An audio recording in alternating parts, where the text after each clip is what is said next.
رجع اتصل علي وحكى لي انه لا، يعني معظم الناس اللي حكوا له انهم بيذبحوا وبيسموا بالله، بس الله اعلم هل هي تقيه، ما دام في عندهم شغله التقيه وما تقيه الله اعلم.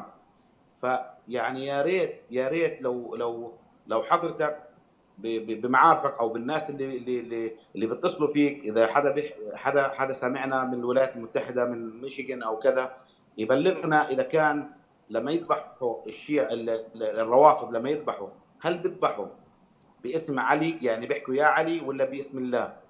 هاي شغله جدا جدا مهمه طبعا. نعم، هو اولا يعني سبحان الله، يعني اللي خلاهم اساسا في الولاده يقولوا يا علي، لما بيقع يقول علي، لما مش عارف بيعمل ايه يا علي، باعترافهم هم. هيجي على الذبح ومش هيقول يا علي، فالله المستعان. ما تاكل ذبائحهم يا اخوانا، ما تاكلوا ذبائحهم. انا لا، لازم الحمد يعرفوا ان لله انا هم مش وصلت. مسلمين، ما حد ياكلهم ولا يشاربهم ولا يتزوج منهم ولا ياخذ ذبائحهم.